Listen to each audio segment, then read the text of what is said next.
Miss Nelson has a field day. Harry Allard, James Marshall.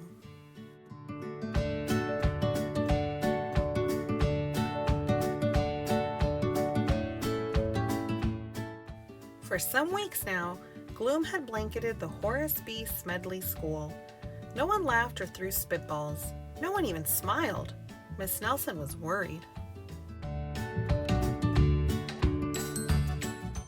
Everyone was down in the dumps. Even the cafeteria ladies had lost their sparkle. Mr. Blansworth was so depressed he hid under his desk. "It's the worst team in the whole state," he said.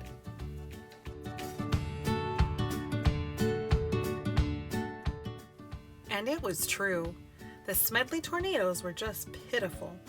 They hadn't won a game all year. They hadn't scored even a single point. And lately, they seemed only interested in horsing around and in giving Coach the business. "Why practice?" they said. "We'll only lose anyway." "We're in for it now," said old Pop Hansen, the janitor. "The big Thanksgiving game is coming up, and the werewolves from Central are real animals. They'll make mincemeat out of our team." "What's to be done?" said Miss Nelson. "We need a real expert," said Pop. That afternoon, while Miss Nelson was grading papers, she heard wild laughter. It was coming from the teacher's lounge.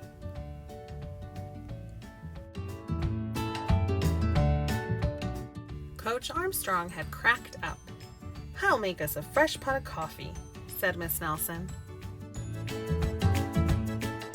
When Coach had calmed down, Miss Nelson took him home in a taxi.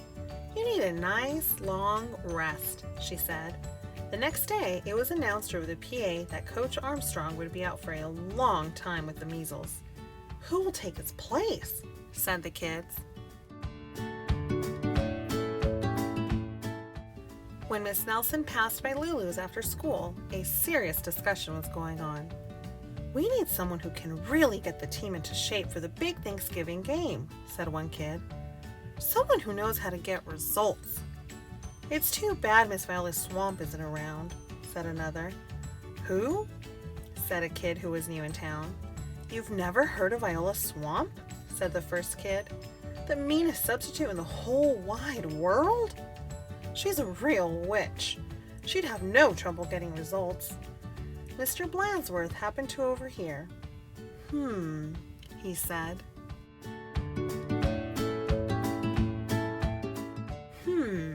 Said Miss Nelson, and she wasted no time getting home. After rummaging around in her closet, she found what she was looking for, an ugly black sweatsuit. Then she made an important phone call. "I'll be right there," said the voice at the other end.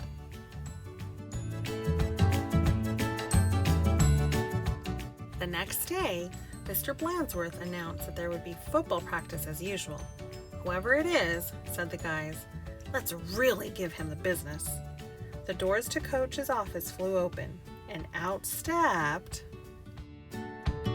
a lady in an ugly black dress.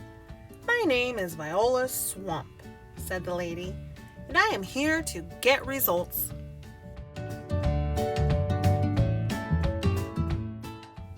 "It's Blansworth!" cried the guys, and they laughed him off the field.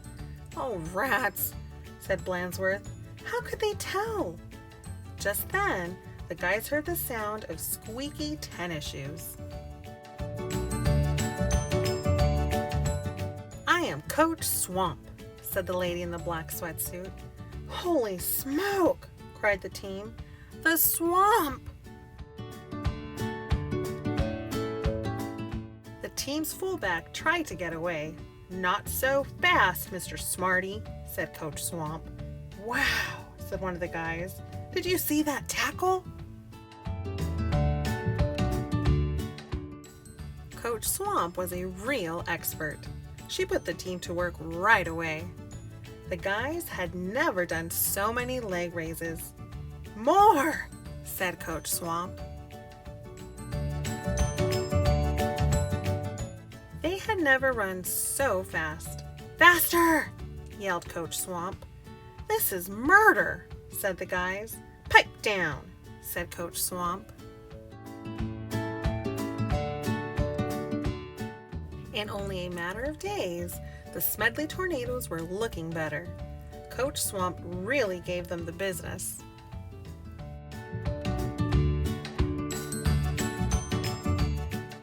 Mr. Blansworth was a little puzzled, however. "Who is that Miss Swamp?" he said. "Maybe Miss Nelson knows. I'll go ask." Miss Nelson was busy grading papers when Blansworth looked in. "I don't want to disturb her," said Blansworth. "She probably doesn't know anyway." Down on the field, Coach Swamp was having a little talk with the team. "And don't ever think you can horse around again," she said, "because the swamp will be watching." When Coach Armstrong returned after his rest, he was very surprised by what he found. The guys played like a real team. "How did this happen?" said Coach Armstrong. Said the guys.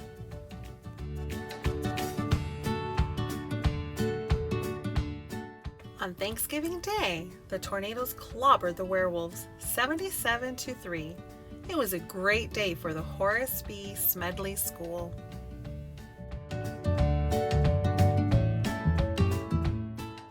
Mr. Blansworth treated the whole team to hot dogs at Lulu's. Miss Nelson went home tired and happy. "Sometimes you just have to get tough," she told her sister Barbara. "And by the way, thanks for filling in for me." "Anytime," said Barbara. "Anytime."